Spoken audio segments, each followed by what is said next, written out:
if it goes to record here. Okay. There you go. So I can see you.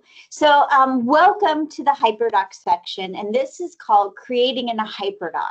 Now, HyperDocs are, I don't want to say this in a bad way, but I think they're a sophisticated blended learning model.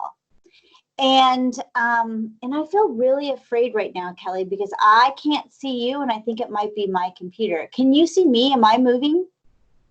Yeah, we can see you talking in the below. Okay, so if you guys can't, then we'll figure it out. But okay, so this is Creating in HyperDocs, and what came before it was what is a HyperDoc? And we looked at the difference between a doc with links and a HyperDoc. And a doc with links is something that we call a multimedia text set. And then session number 2 really looked at what are multimedia text sets, because they're awesome and they're some of my favorite, but they are not a HyperDoc. A HyperDoc has a full lesson design, and we're actually going to take you through a HyperDoc today. And Kelly, who's with me, and she's going to introduce herself a little bit more than this, but she is one of the authors of the HyperDoc Handbook, which I will go grab in a second. And each time along this session, we had Lisa Highfill first, who's one of the authors. Last time we had Sarah Landis, who's also one of the authors. And this time we get Kelly. And we're so happy because Kelly is such an amazing educator. All 3 girls are amazing, blah, blah, blah, amazing educators. But I just want you, if this is your first time, to understand that you're in a 3rd part of the series, but we're going to really try and help you understand what we're doing, and then you can go back and go to those other sessions at another time. So I'm going to put up the screen after Kelly tells us a few things about herself, where she's from, these kinds of things. All right. Well, hello, everyone. Thank you, Holly, for that nice introduction. And as she mentioned, I'm located in the Bay Area of California in a little town called Livermore, and I'm one of the co-creators and co-authors of the HyperDoc Handbook. And really, if you're new to HyperDocs, it's just a digital lesson that all teachers are lesson designing, but HyperDocs are fully packaged lessons that really create the 4 C's and give students an opportunity to go through all of the processes together. And we're going to talk about how they're different than other lessons that we used to make, because they're student-facing digital lessons. And we'll be showing you some examples and talk to you a little bit about the steps to take in order to create one yourself. So thank you for having me here today, Holly. Okay, so I am going to thank you, Kelly. I love your Teachers Give Teachers in the background there. I'm going to start with our slide deck. If you would like to get onto this, and we kind of need you to, because we're going to have you experience a HyperDoc, and the link to get onto that HyperDoc can be found in this PowerPoint. So if you go to infuse.link and then creating HyperDocs, you'll be able to get to this. I'll be watching the chat, or Kelly will, to make sure that you get to it. But once you're in it, we're going to have you in a few slides after we kind of explain some stuff. We're going to have you actually do something inside of a HyperDoc.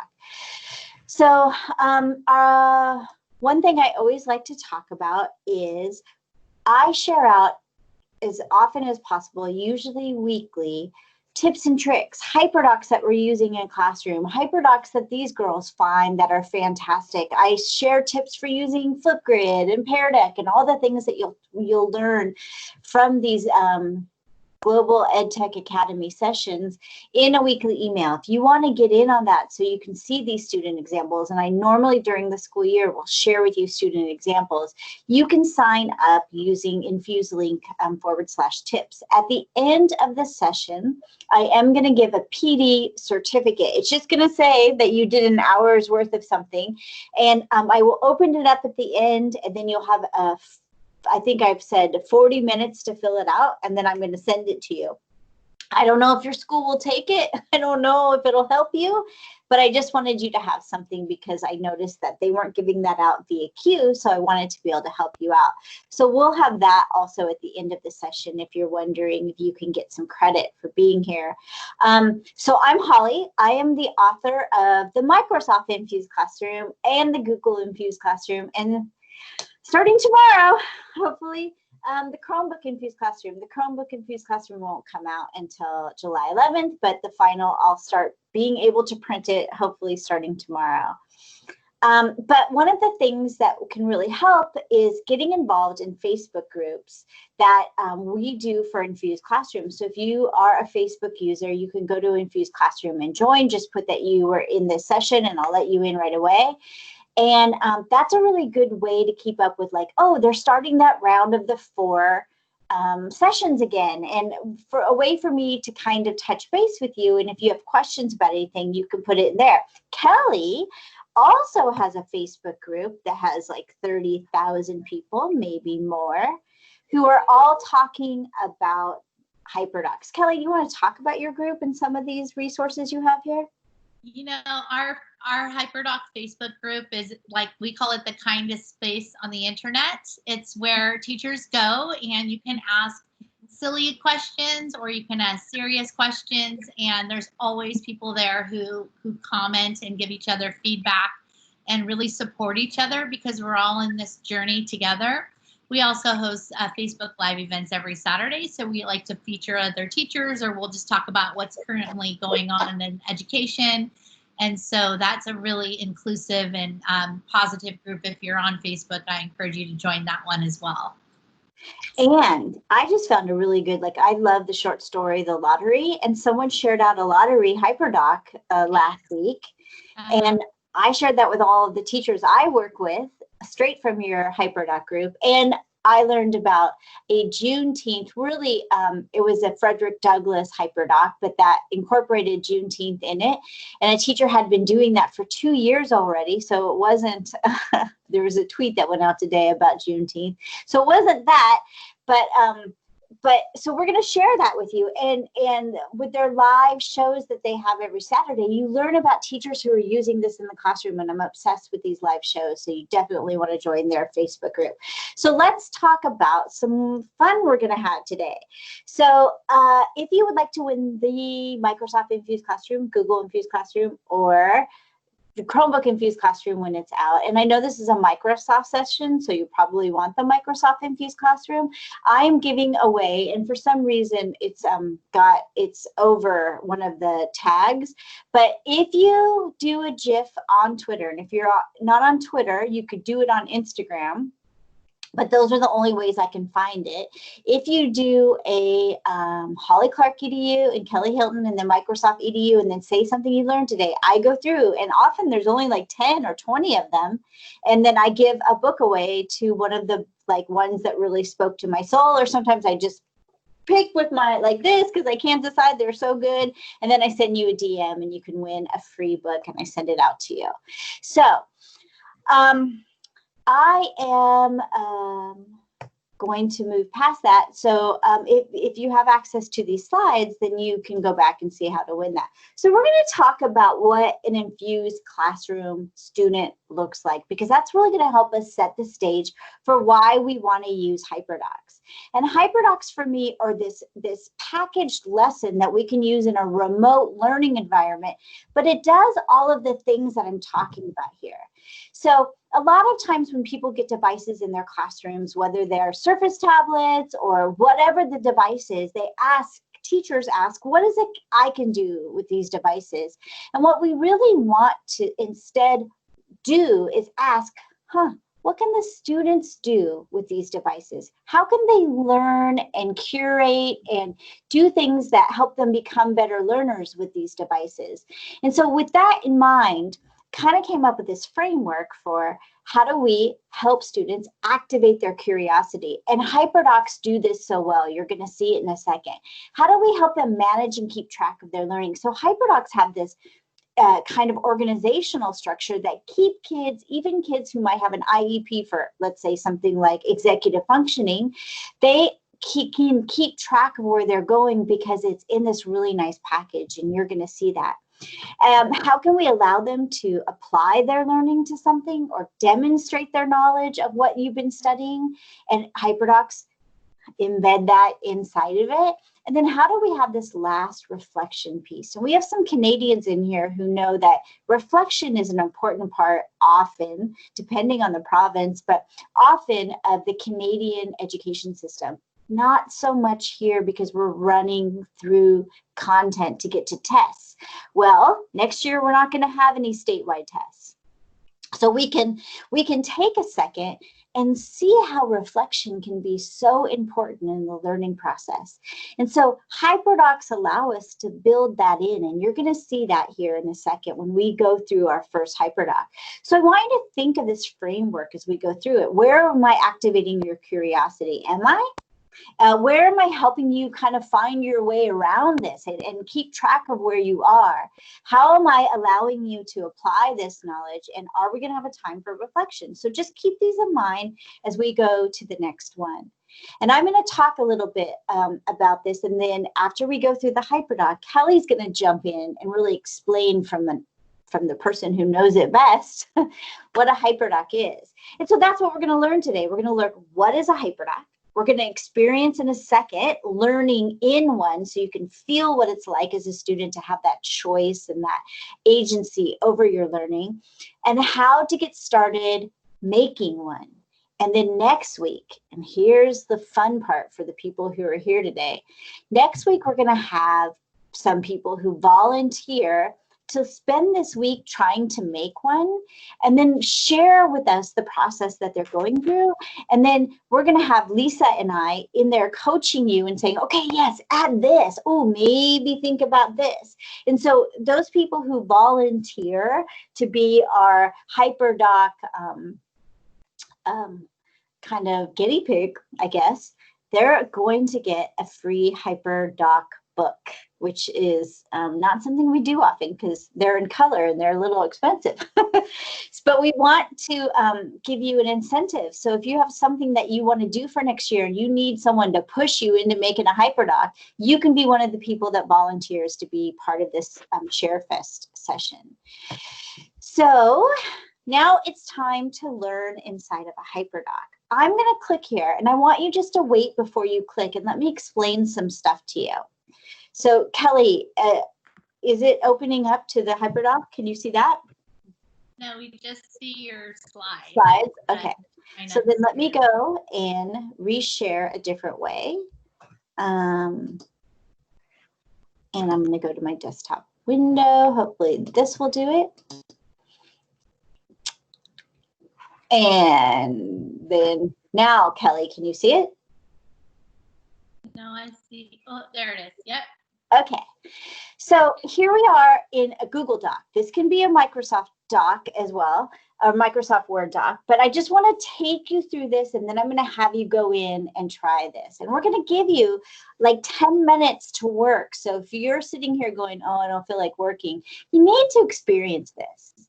You need to see what it's like. So we've taken one of the templates, and one of them is explore or in engage. We're going to go straight into the engage right now, and we're going to get you excited, hopefully. And this says we're working to create a collaborative story told by the people who know a city best, locals. Well, since we're not all in the same city, you're going to tell about your favorite place in your city so we can learn from each other. And to do this, we need to know the best places to visit in your city. We only need one. And your job is to populate a map, I'm going to show you in a second, with the best location, with a quick, well-constructed review of the description of the area. So the first thing we're going to do is we're going to collaborate. Now, if you remember from other sessions, if you were there, HyperDocs have the 4 C's embedded in them. And so this first thing that we're going to do is we're going to go to a doc and brainstorm. And I've placed a mentor text inside of that doc from a place from San Diego. So you're going to do the same thing. And I'm glad to see there are anonymous people on here, which is good. You would come in here and put your name, and I call it getting your digital real estate. So you might put, I'm just going to put Kelly, and she might talk about, she likes to go to the Golden Gate Bridge because that's near her. Now, then she's going to do just one sentence about the Golden Gate Bridge because we don't have enough time for the whole paragraph. But let me show you one from mine. So I live in San Diego. And I wrote, quickly becoming one of San Diego's premier destinations by tourists and locals alike, Little Italy sits adjacent to the sparkling downtown skyline while offering picturesque views of the bay. This must-see part of California's second largest city offers visitors majestic sunsets, easy access to Coronado Island ferries, and the ability to spend an evening enjoying a carefree stroll along the palm tree-lined streets. I'm not going to keep going, but you can see that I'm trying to give you a mentor text of what I'm expecting. I can't expect that from you in 10 minutes. So what I'm going to do is ask you, and thank you, Celia, for being in here. I'm happy that you're here. You can all come in now, and I want you to pick one place in the city that you live or a city that you love. I don't care. I won't know. And then just write one sentence so you can feel what it's like to be on this dock with other people. So go ahead and jump in, claim your digital real estate. And I like how Kelly B came down to the down a little bit.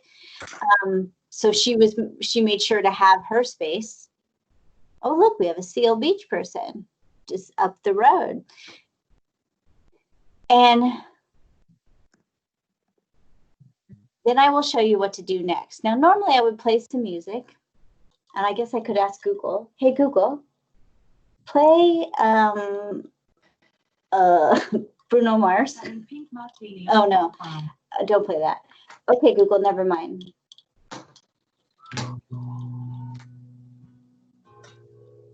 Oh, I don't know what this is. It's fun.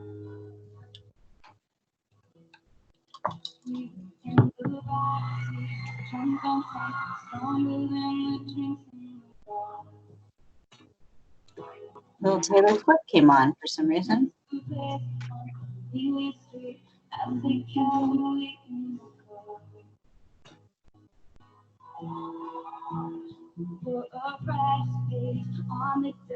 Now, are any of you looking around to see what other people put? Or maybe looking at some of the adjectives I used?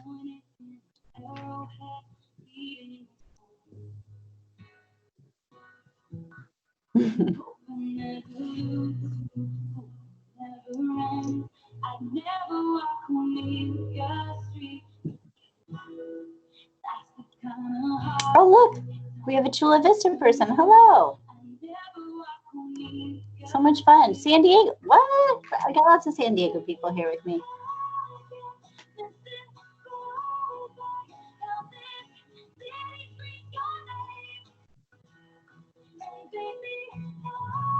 We're going to be doing something with this writing just for those of you who might not be taking part.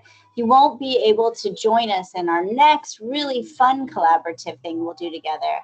So do try. And you can write about anywhere. We would never know.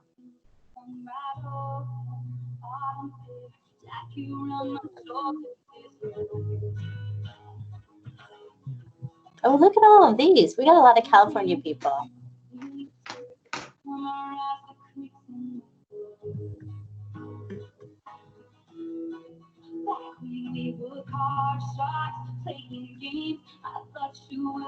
Some of these I don't know where Corning is. I need to know. Love the idea of having brainstorming.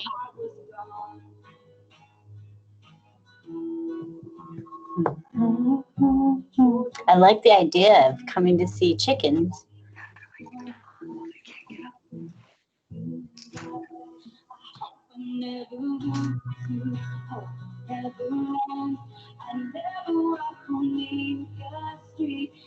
We've got 2 Hawaii people.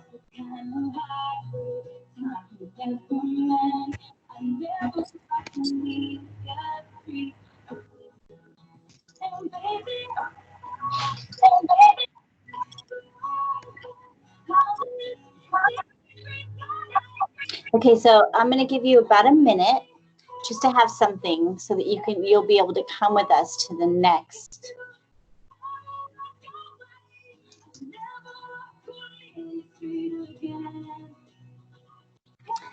As soon as Taylor's done with this song.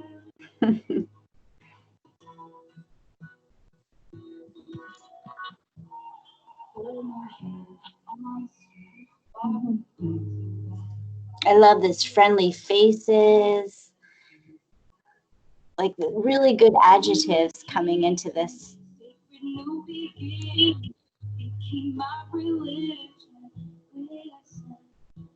Do you know I have not been to the San Diego Zoo?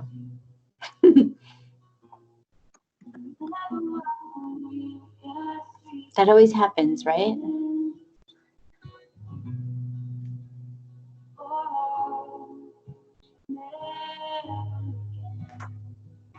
I gave you enough time for a whole paragraph, it looks like, but even if you don't have enough time, it's fine.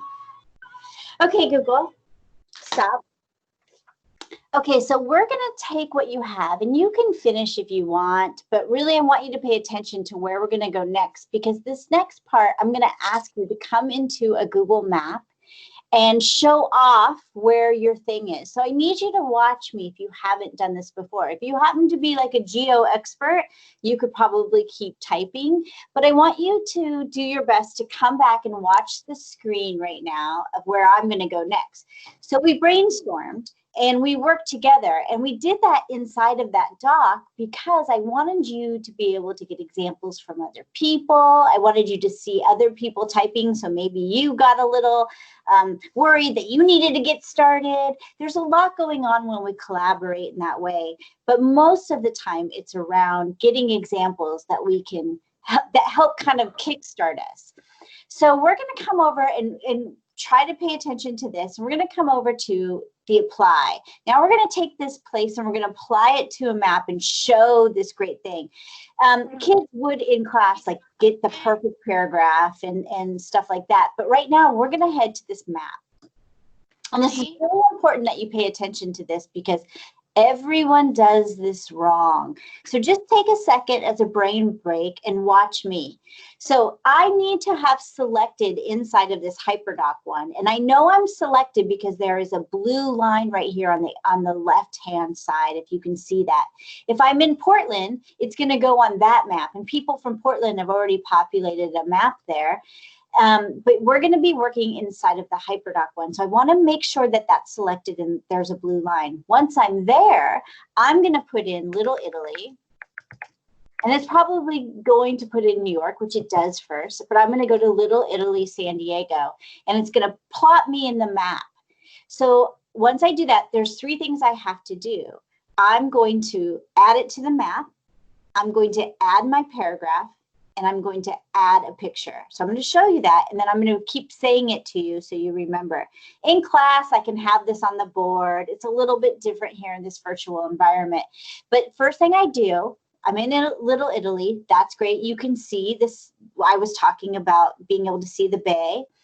And I'm going to add this to the map. When I do that, it gives me these options to edit and change some stuff. So I'm going to edit.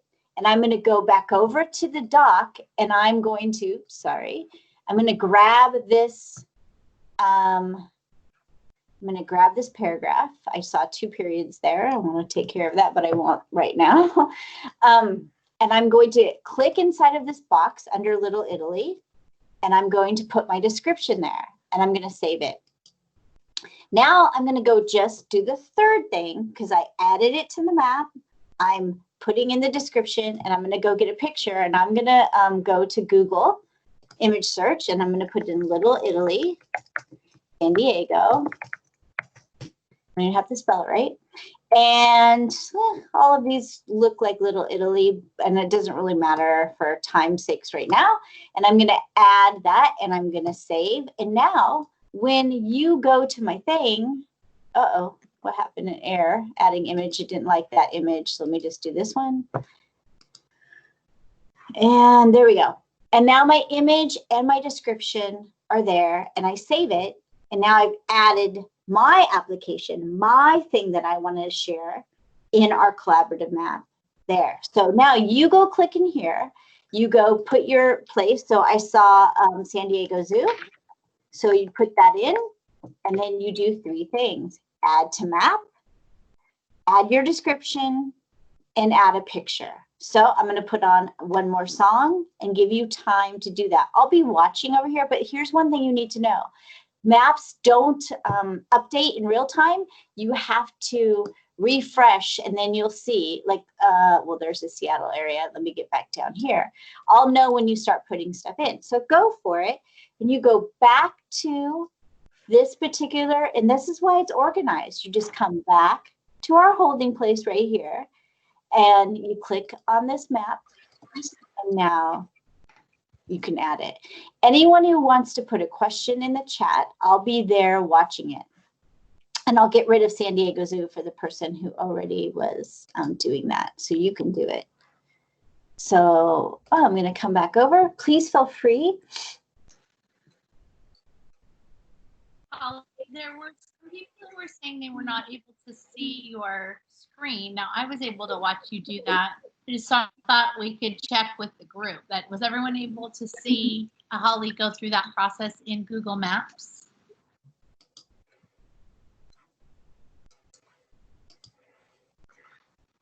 Now, so a lot of Holly, people say yes. Okay. Okay, cool. Okay. So let me, for the people who are not seeing me sometimes, let me give you a little tip. At the bottom, if you scroll, there'll be a toolbar, and you go to where you see the like two little people. If you click on that and you find my name, and you go to the three dots on the right-hand side, you can pin me to the top and you'll never lose me. And so, Lori, we're sorry as well. I hate that you couldn't see that.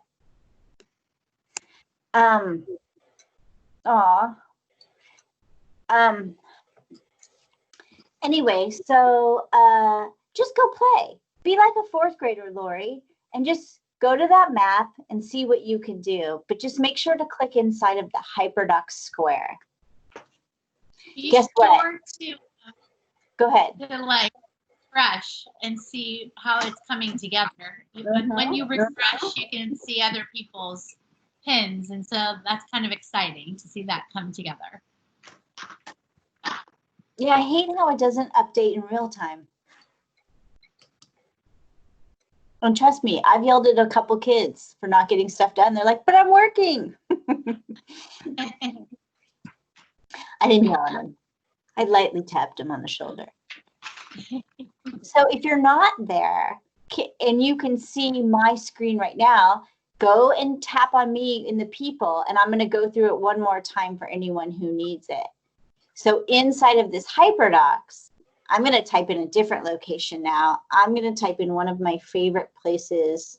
Now that I'm saying that, I don't know, because I don't really like US locations. I'm going to put in Yellowknife, Canada, where I can see the Northern Lights.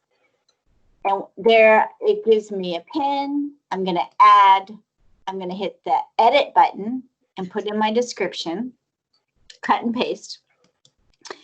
And I'll just type in, this is my description, though I would just cut and paste.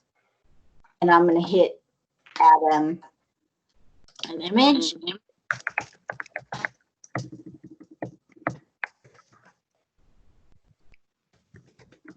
Yellowknife is one of the school districts I work a lot with, so that's why I'm saying that. Let's put in a beautiful Northern Lights. Love me some Yellowknife. Can't wait to return someday. And so now I've added it. It's really easy, 3-step process.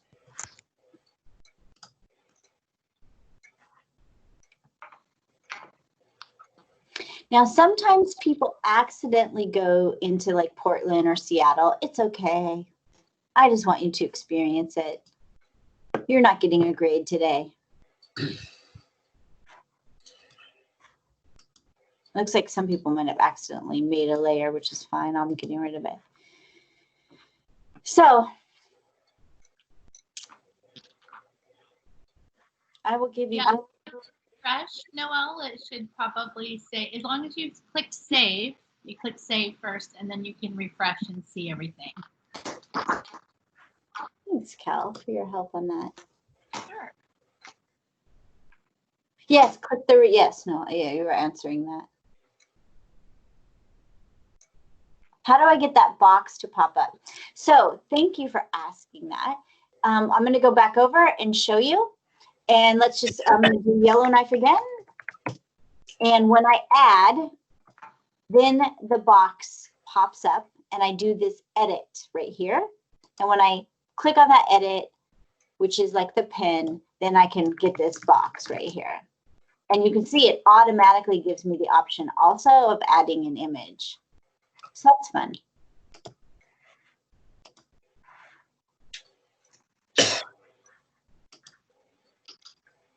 So we're getting some more in there. But once you add it, I'll start to see it here.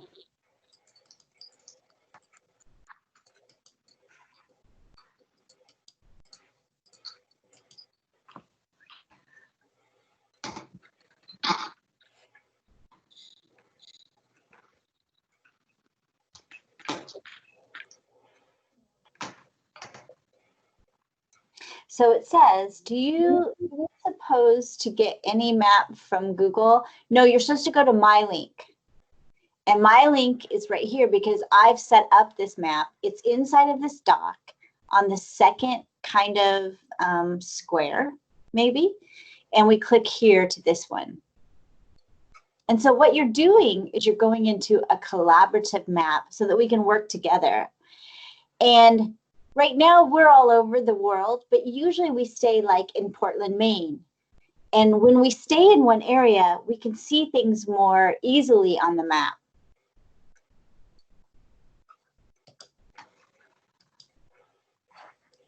So what I'm going to do, now that you've had a chance to try this, and I don't know how many people are actually in this class or not. Look at, so someone put in their school, which is really cool. I'm going to come back now, and we would go to the reflection part with, if we're going through this with our students. And I might ask, so let's look, I'm going to come back to the map for a second, you guys, and I want to show you what it looks like when it's all in the same area. So if I head over to the Seattle area, and let's just get to the Seattle area. I'm in Yellowknife right now, so I'll go to my favorite little restaurant in the Seattle area. But if I go like this, and let me get this guy down, I can scroll around in here, and students can scroll around in each other's, and I can ask things like, what do you notice? What, and if we head back to the clap, it says, what do you notice? What connections are you seeing? What patterns? And one of the things that we don't have time to really look at as we investigate inside of Seattle, but we're seeing two things. We're seeing people choosing outdoor locations that people can use for recreation, and we're seeing restaurants. So what does that say about Seattle? What do we learn about people that they're choosing a dumpling house when I'm asking them their favorite place in all of Seattle? And so we can start to look at that as students. And maybe if we were students, we might be, and I'm going to go very America-centric here, and I'm sorry for our Canadians, but maybe I'm having kids put in places for the Civil War battles, or maybe the Revolutionary War battles. And I look at what connections do we see? Well, we see that they're almost all at first in the North. And then they start to make their way down, and they're around rivers and waterways. We can start to talk about those things that we might not have talked about by just looking at it from a textbook. Do you have anything to add there, Kelly? No, I mean, I just think that this is how we really get into each other's lives and communicate. This kind of a HyperDoc is a connector. It could also be transferred into content later on. So when you start designing lessons this way, you want to start with these kinds of lessons.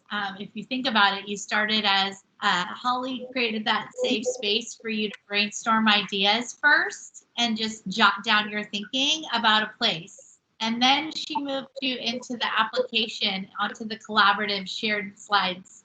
And when that happened, You might have had a little bit of uncomfortableness going on with learning the tool.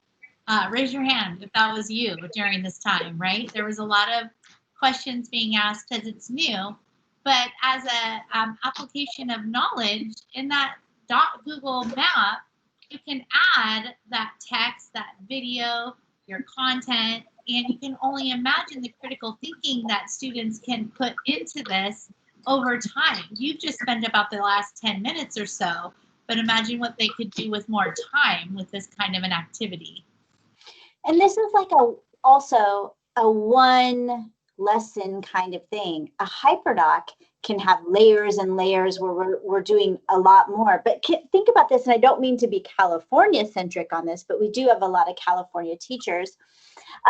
What if we were doing the California missions, the 21 California missions, and we did a map of those, and then we looked at, what do you see?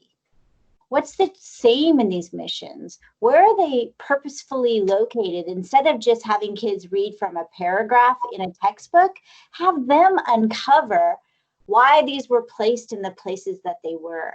I recently in Canada did, oh gosh, and I can't, the regions of Canada, they're like my favorite.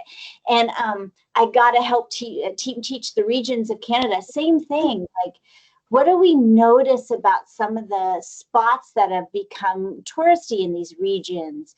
And what are the connections that we see? And so it's this place where kids can take agency of their learning. And instead of reading paragraph by paragraph about the 21 California missions, they uncover stuff. They see pictures of them. And what I have seen, Kelly, is they'll go back and add more than I've asked for on that doc. And they'll keep adding and bring in movies of, so there's a bunch of birds in the San Juan Capistrano one, and they'll bring in the swallows, you know. Well, never before, until I started using HyperDocs, would I give an assignment and talk to students and get them excited about a topic. And I would go home and they would still be emailing me or thinking about it, and you can see them editing on the document. So, I mean, I'm seeing a lot of people in the chat talk about region reports, college tours. We used to do March Madness in my classroom, and each student would take a college to research. And then all of those reports ended up on a Google map so they could see exactly where those are at. So there's a lot of possibilities with these tools. It's very exciting to see. So I'm going to go back to our PowerPoint. And sorry, give me a second. I kind of lost my way for 1 second. And then Kelly's going to talk about some other examples that you can see and the lesson design that is in, oh, sorry, I'm still messing up.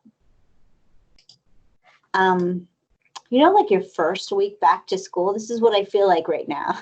Like, oh, let me get in the swing of things again. So, so let me go ahead and get to that particular one. So we just experienced. So Kelly, if you want to take over and kind of talk about the lesson design. Sure. Okay, so I just want to kind of highlight what Holly just talked you through. So we have a middle school math one coming up, Judy. I can't wait to show it to you, actually. So I'm glad you asked that. And if you're looking for a HyperDoc for a certain topic, put that in the chat because I'll just pull them up and share with you. But really, the big thing is that this is a shift in pedagogy.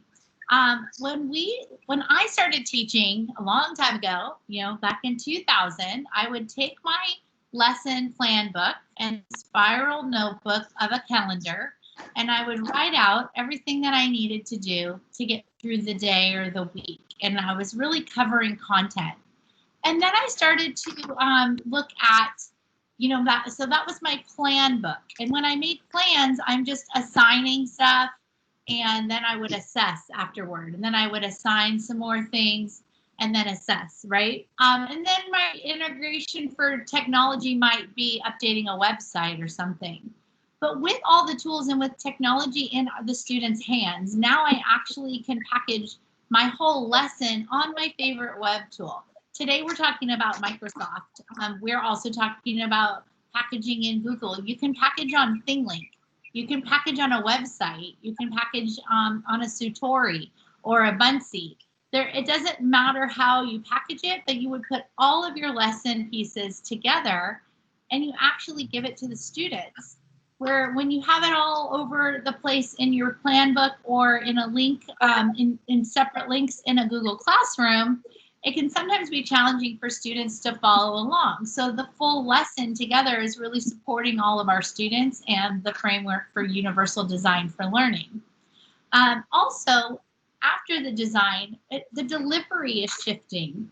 Notice that we didn't really just tell you exactly how to do everything. We gave you time to explore, and then we're going to go through and do that application for explaining or direct teaching, and then we're always going to ask you to do an application of learning, and that's something that a HyperDoc will do for you. So let me show you what I mean. Holly, I'm going to take over the screen for a second, if that's okay. Absolutely.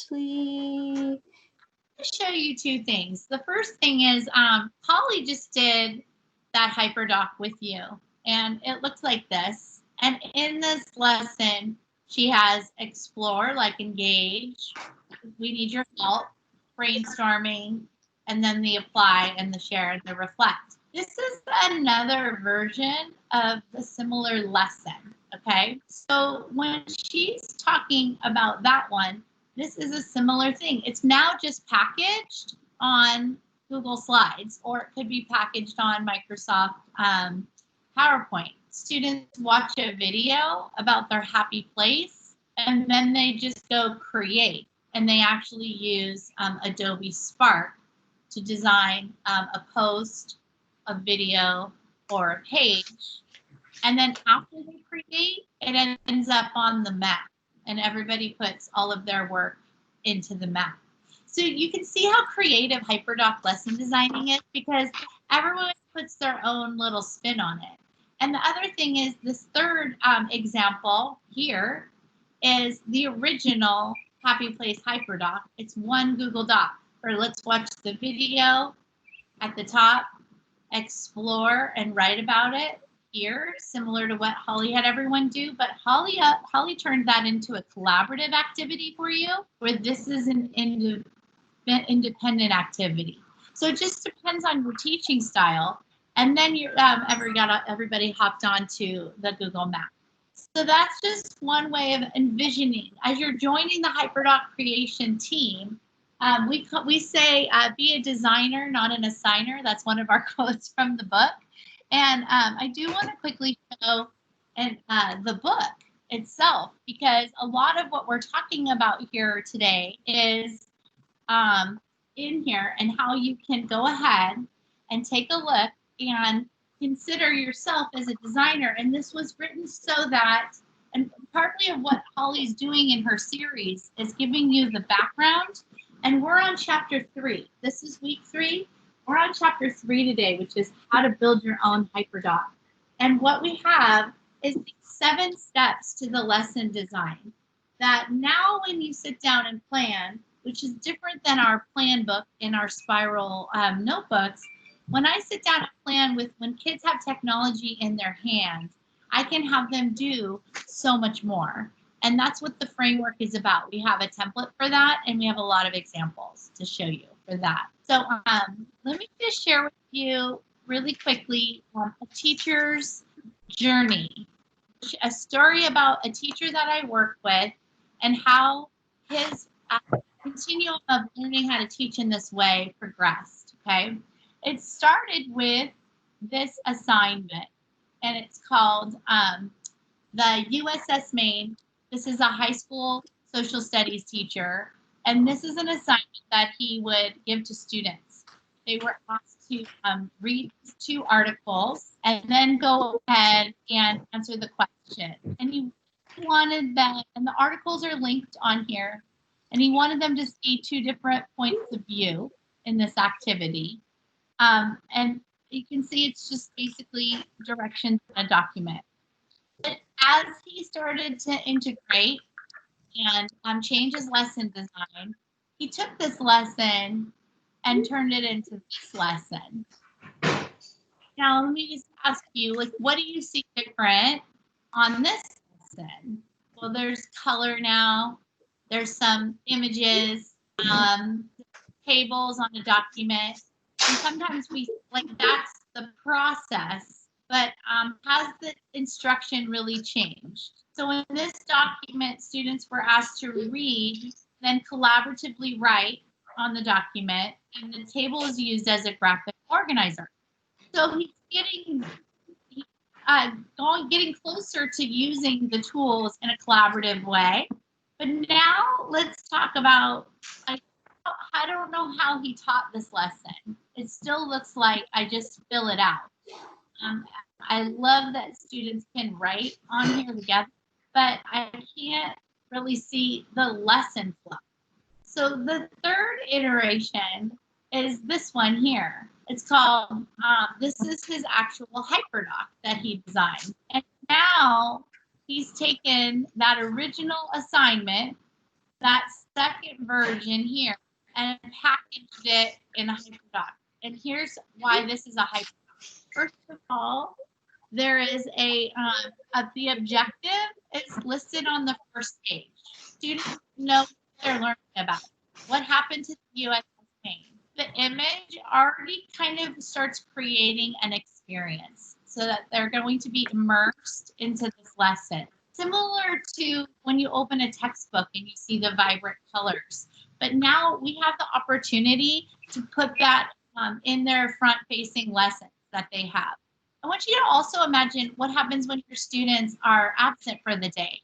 They could go back to this HyperDoc and still follow along. Or if you're teaching remotely, how could you take this packaged lesson and use that as your lesson plans? Next activity is to explore, and students have to find a partner in the classroom and decide who will read which document. Now, something that HyperDoc creators do is really put your own style and finesse into your teaching. You know how we all have our own personal teaching personality? Well, he strategically said, find a partner and decide. That worked for his age group of students. That worked for his teaching style. Those sorts of things are already building in some student agency. And now they are both going to read each article. Partner A, read this one, and partner B, read this. And look at how more clearly he made the directions. They both read the separate articles, and then they discussed the same question.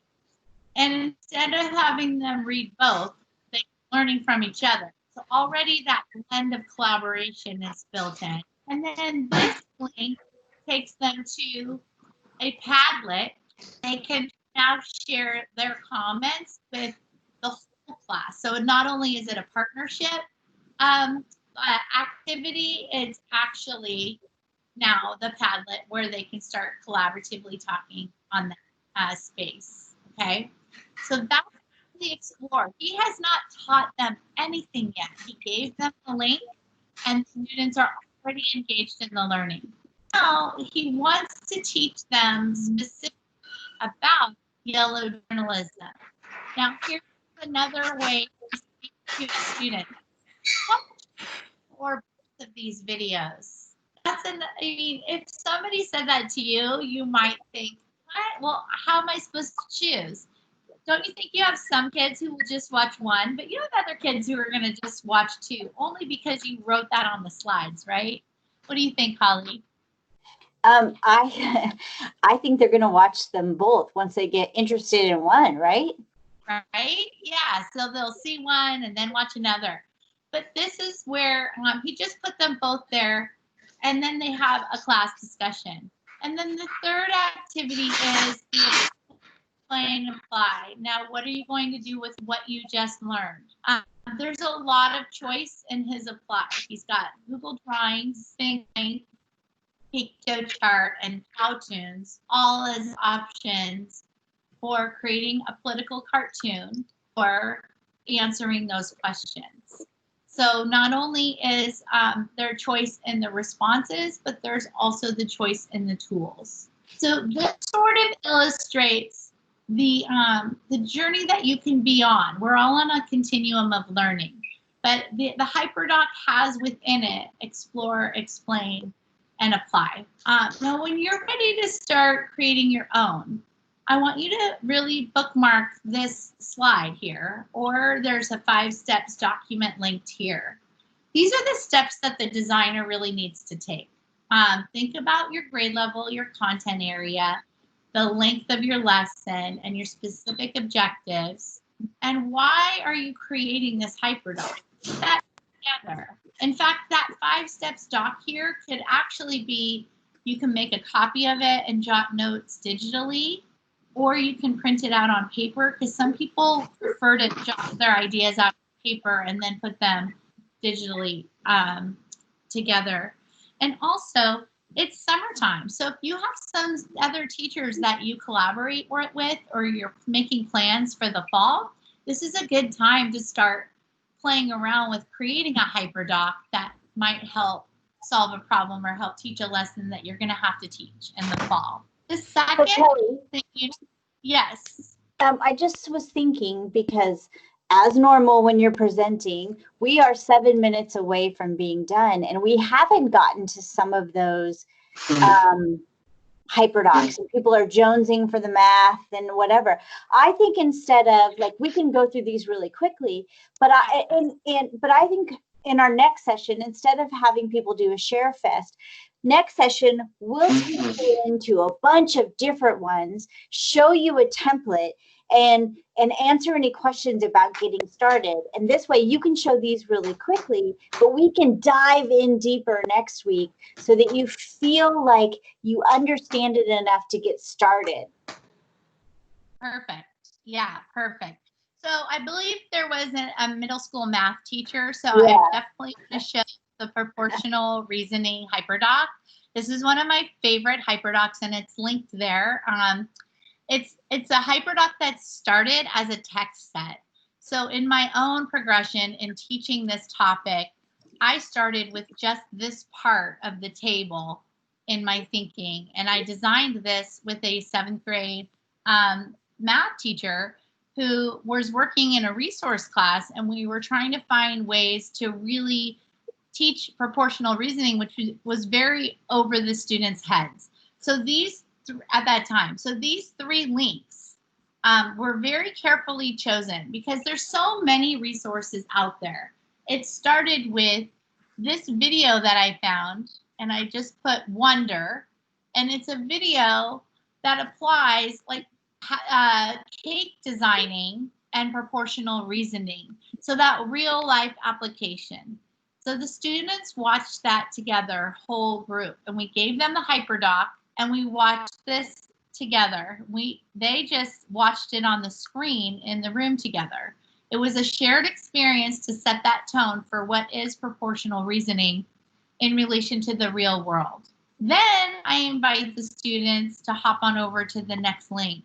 And this is a game where you can actually start playing with the numbers and matching proportional reasoning. And so without teaching the lesson specifically, students are using their intuition to play this math game. And then I wanted to teach to them specifically. So I used the word review, but this lesson, this video on here is like a 6-minute video that teaches the many different ways to practically solve proportional reasoning. After they go through those 3 links, they're put into small groups of 3. They choose a word problem. There's 4 word problems on here. And then they choose a tool and they solve the word problems. That's the apply piece. And then Holly was touching on seeing each other's work. So all of their work is shared back where they could see each other's work and they give each other feedback. Now, this was inspired by a worksheet. This was a 10-problem worksheet, and it turned into this HyperDoc. And so I've taught this lesson with many, many students and many groups of teachers. And what I can tell you is this is sticky learning. This is how they actually learned how to do proportional reasoning, with the careful curation of these resources and the collaboration. even when they got these wrong, and you can see it in some of the Flipgrid responses, adults and students go back and make the correction and literally say, I will never forget how to do this again, because of the way it's kind of packaged on this lesson. We also had someone in the chat who was a school librarian. Is that right, Holly? Yeah. Okay, I wanted to show book bentos really, really fast. I thought this would be fun. We've shown those, but this is good because we have all new people. Oh, okay, good. So book bento, definitely for any grade level, to be honest. This was designed for a high school resource class, again, but we've taught this lesson anywhere from like 3rd to 12th grade. I mean, I want to do this lesson. I even think this could be a summer activity for families. And what you do is you introduce students to, these are the Explore. These are little thing links and images that are highlighting different books that they've read. And so it has a picture of the book and then 4 or 5 articles around it that are symbolic for the book. And then you teach them exactly like what their requirements are, because they're going to design one themselves. So they have the book, and then the requirements are 5 to 7 objects. It must be a square because we're going to upload it. I love, love, love how Lisa and Rachel, when they designed this lesson, and I actually saw them teach it, they kept using the word clever. They were enticing their students by saying, make it clever. Consider your backgrounding, your spacing, and keep in mind you're going to be presenting this to the whole class. Then students are told after they read a book, they're going to be creating a thing link. And a thing link is a really neat web space. They show them how to create one. All the directions are here. We're at 1 minute. I just wanted to tell you. Well, we there can it keep is. Going, but I just. But look at some of these student examples when they were done. After reading the book, these are the products that they came up with because of having all of that system and structure in place. A thing link is a website where the students added a video, and when you hover over these buttons, it gives you descriptions. So it's just another way to really, really like capture their learning. I think this is beyond any book report I was ever required to do, but also you can really tell that students have been engaged in reading these books and telling the stories of those books. I have to add, because it's just my passion. To me, this is missing a component of students now on top of the slide that they create or on top of the thing link. They need to explain their thinking, tell you why they chose those things, what went into the process. And so in slides or maybe they upload it to Flipgrid, we want to get at their thinking so they can press record and explain, I chose gloves because she wears them in the book and they become an important, like I haven't read this book, so I don't know, I'm just making it up. They can put it in text and that's good, but I also want to hear from them why and the process of the journey that they went through.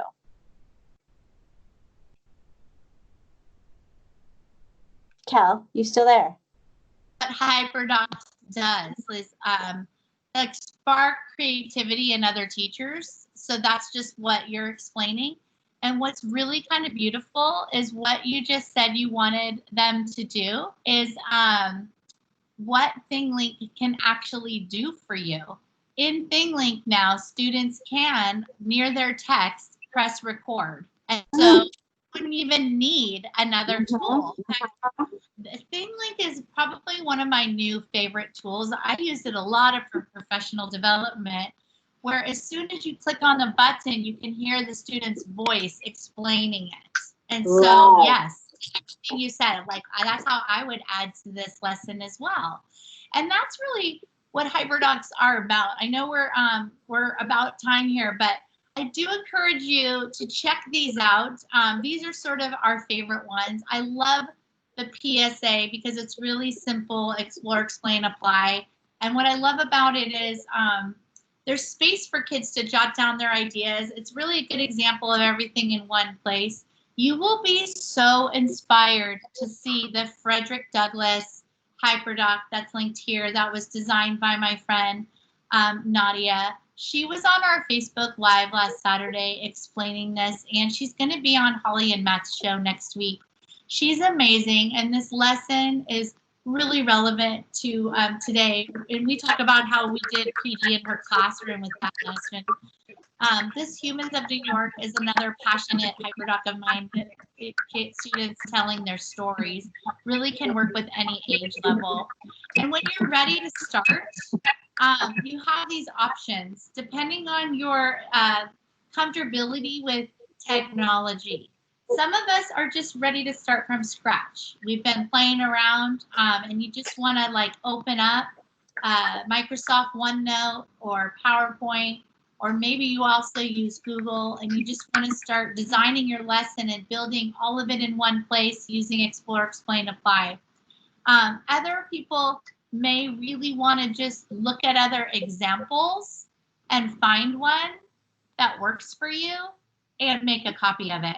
And so on our website, we have a lot of samples based on what you teach. So I hope you can find something that you're looking for. And if you don't, please reach out to myself or Holly and we'll help you find it. Another example is going ahead and showing that you could use one of our templates. And the templates are designed based on, can you still see my screen, Holly? Yeah, Okay, so the templates, there's many templates on our webpage, but the book is based on the basic HyperDoc template, which is what we wrote for the book. There's 7 things that you can do within every lesson now that students have the technology in their hands, and that's why we wrote our own lesson design. From engage to explore first, to explain, apply, and then beyond that, once they make something or do something with their learning, how will you give that back to them and to their peers and allow them to have space to get feedback from their peers? And just as Holly said, we totally believe in true power of reflection. So we build in reflection with all of our lessons. And then for students who need it, you can also add in extensions. So imagine in your remote learning space how you can put all of this together in one space and really guide students through that. If you're a middle or high school student teacher, you could probably create one HyperDoc for the week for your content, for your one prep. But you can really use these templates if that's one way that you would like to design. And so those are all on the website. The other thing is if you want to learn more about how to do it with Microsoft, I'm going to let Holly kind of speak to that really quickly. So I'm not going to take the time because we're 5 minutes over, but there's a video inside of that slide deck that shows you. And then next week, when we come back, we're going to take you through a bunch of different examples. We're going to have you decide which one's your favorite, maybe even share out why it is. We're going to really break down a couple more because you guys really seem to like this, and we want to help you be able to make these for your next school year. So think about, if you do come next week, an idea that you have for a lesson, and I'll have office hours after, and I'll be able to like sit down and talk through it with you. So so instead of having the Share Fest this time, we will not do that, and we will just go through some more samples, show you what it looks like in the classroom, and really get you up to speed so you feel like you can get started with this. Because for remote learning, this is it. There's nothing better. This is how you have to do remote learning, and really how you have to do face-to-face learning, if you ask me as well. So Kelly, thank you. I'm sorry we took longer on that one activity than we thought. So it kind of messed us up a little, but that's normal. That's a classroom. So thank you, everyone. And hopefully we'll see you next week. And I'm going to stop recording. And we'll see you